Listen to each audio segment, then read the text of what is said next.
Almost 10 years ago, one of, if not the biggest names in the Netflix series called Last Chance U was Ronald Ollie. He was a fan favorite, everybody loved him, and it didn't have anything to do with his ability on the field, it had everything to do with how funny he was off the field. This guy was the definition of pure comedy. He had people laughing all the time. He was a jokester to say the least, and you probably remember him for all of his notorious meetings with Miss Brittany Wagner. If you don't know who that is the woman on the right here. She was a guidance counselor. Like many other players on Last Chance U, Ollie had his ups, but he also had his downs. Eventually, he would move on from EMCC, which is East Mississippi Community College, but here's a million-dollar question.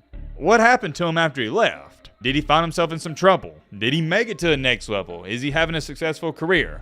There's many questions people have been asking about this guy even till this day. But however, it all circles back to the one. And I mean, one big question I want to try to get to the bottom of in today's video. What really happened to Ronald Ollie?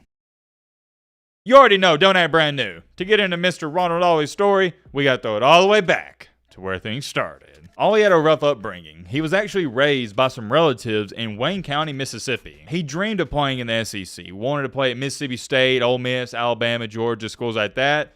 But they never came calling. Not only did they not come calling, he didn't receive one Division I offer. That's the bad news. The good news is he had a ton of JUCO schools wanting him. I want you to listen to how absurd this is. I have never heard of a recruitment story quite like this. He wasn't too thrilled about playing JUCO ball, but he narrowed his options down to 3 schools. East Mississippi, Copiah Lincoln, I believe that's how you say it, and Mississippi Gulf Coast. You want to know how he decided what school he was going to go to? He scrambled all these letters up and drew one at random. The letter he wound up picking up was from no other than EMCC, and the rest was history. Little did Ollie know at the time that in old Scuba, Mississippi, there was going to be a Netflix show being filmed. It is worth noting, and this was 10 years ago, in 2015, at EMCC in Season 1, he was struggling with his grades a lot. He would have what I would label as a pretty solid career at East Mississippi. I think we can all agree with that. He was a good player on their team. The only thing he struggled with, and I think a lot of players struggled with, was Coach Buddy Stevens. Yeah, he just didn't get along with a lot of the players, and the players didn't get along with him. When he decided to leave EMCC, he didn't have a lot of options, but he had some FCS schools recruiting him. To make a long story short, he decided to commit and sign with Nicholls State. It didn't start out too good at Nicholls State, though, because he was the 3rd stringer when he first got there. But just because he started as a 3rd stringer, that's not where he ended up. He would quickly make a name for himself. In 2016, in 10 games played, he had 41 total tackles, with 6.5 of those being for loss and 2 sacks. Fast forward time in 2018, in 12 games played, he had 33 tackles, with 13.5 of those being for loss and 5 sacks.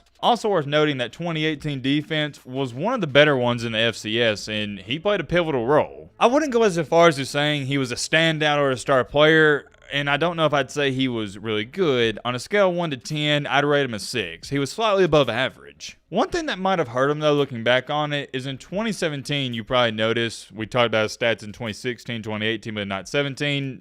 There's a reason for that. After his first year in 2016, he decided to sit down a year because he was hoping he could transfer to an FBS program. Nicholls State at the time was FCS. Big difference. So he did sit out that 2017 season. Some could argue and say that hurt him, but if you look at his stats in 2018, there wasn't a drop-off. The one thing it did do, though, is it slowed down his process of getting to the next level, being the NFL. He did go undrafted, but in 2019, he signed with the Oakland Raiders. This was a very, and I mean very brief stint with the team. The original story that came out is Ronald Ollie wound up getting cut, waived, whatever you want to call it, by the Raiders because he took himself out of a drill. At the time, it is worth mentioning that John Gruden was the head coach and they had the Hard Knocks series going on where they were filming everything. Ronald Ollie was asked about this on a YouTube channel called Raw Room. They did an entire 1-hour podcast with him. I'll leave a link to their channel down below. Check it out for yourself if you want to. But like I was saying, he was asked about it, and here's what he had to say. Sources said that you got cut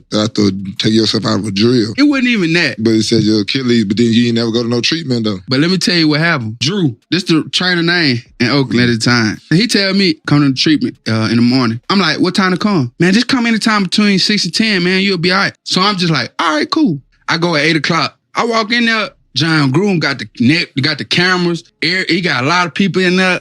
And then he just look at me and just go crazy. Did I tell you, you're undrafted rookie, you supposed to be ahead 545. He going on his little rant. I look at him, I say, yes, sir. Bro, he turned red. Like, he was so mad that I just said, yes, sir. He wanted me to give him a reaction, but I'm just like, bro, I'm already staying up there. Bro, I ain't finna give you no reaction. Yeah, I know what you're trying to do. You feel me? I said, yes, sir. I knew I would cut after that. Why you take yourself out the drill, though? I ain't take myself out the drill.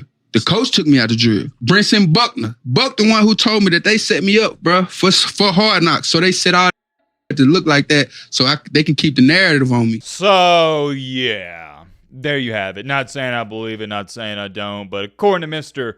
Ollie, he got set up. Do I believe he got set up?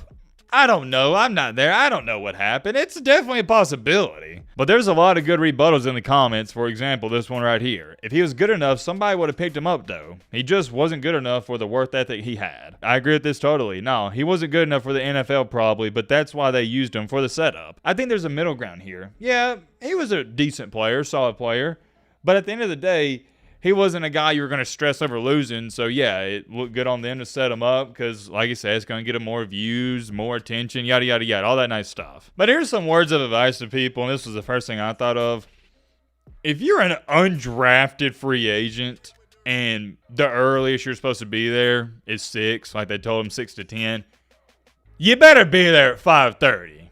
Anything past 5:30, you're late. Look, man, unless you're the starting quarterback, coach tells you to be there at 6, you got to be there at 5:30. And I know some of you are going to say, well, Matt, the trainer told him 6 to 10. I don't care. Here's what some more people are saying. If zero accountability was a person, referring to Ollie. The kind of guy you want to hang out with, but he still don't get where he went wrong. If you are truly talented, you're in the league, regardless, until you're giving them a reason. If you're a fringe and not in the league, it's all the things other than talent. If he doesn't understand that now, he never will. Bro, you had a chance with the Raiders and you didn't capitalize. You were lazy, homie. I saw a lot of people saying he was lazy. Literally, got an actual chance and squandered it, not taking his opportunity seriously. Ronald Ollie doesn't have the mentality, stability, nor mental fortitude to play professionally. Life is about taking accountability, not making excuses when crap does not go your way. His physical ability is the reason he made it this far. This crap stops when people of influence stop cuddling these dudes. He's tripping. Netflix helped give him a chance he probably wouldn't have otherwise had. He made it to the league. They don't care about anything prior once you're there. He didn't get cut due to Netflix. He wasn't as good as he thinks, and another person said victim mentality. Many more comments I could show you, read off, but most of them are saying stuff like that. A lot of people get the feeling vibes that Mr. Ronald Ollie is a big excuse maker. Moving along here though, after his brief stint with the Raiders, he would then sign in the CFL, which is the Canadian Football League, with the Saskatchewan Roughriders in 2020. But as we all know, in 2020, that was the pandemic, and he didn't play with them, just due to everything shutting down. A couple years later, he would sign with the Edmonton Elks, but nothing of note came out of that. Wait a minute, I just realized I said in 2020 he signed with the Saskatchewan Roughriders. It was actually the Toronto Argonauts. My apologies. Either way, it doesn't matter too much because he didn't even play for him. Fast forward time to our current date, he is done pursuing football, and he is now hosting youth football camps. He actually has one up and coming on June 14th, and yeah, this year, 2025. He also does motivational speaking at events, so yeah, big props to him for that. That is the newest and new up-to-dates on Ronald Ollie. Outside of football, it seems like his life's going great. I'm happy for him. Sure, his football career didn't pan out the way he hoped it would, but just because you're not playing in the NFL doesn't mean your life's over. There's many other things you can do. The point I'm trying to get across here is you're not a failure because you don't make it to the league. As long as you're striving to be the best version of yourself every single day, in my book, that's what being a winner's about. Now here's where things get a little controversial and dicey. There's many people who still feel like to this day that Ronald Ollie, he was lazy and he squandered away his opportunities. I don't think there's any ifs, ands, or buts about it, and this is the nicest way I can put this.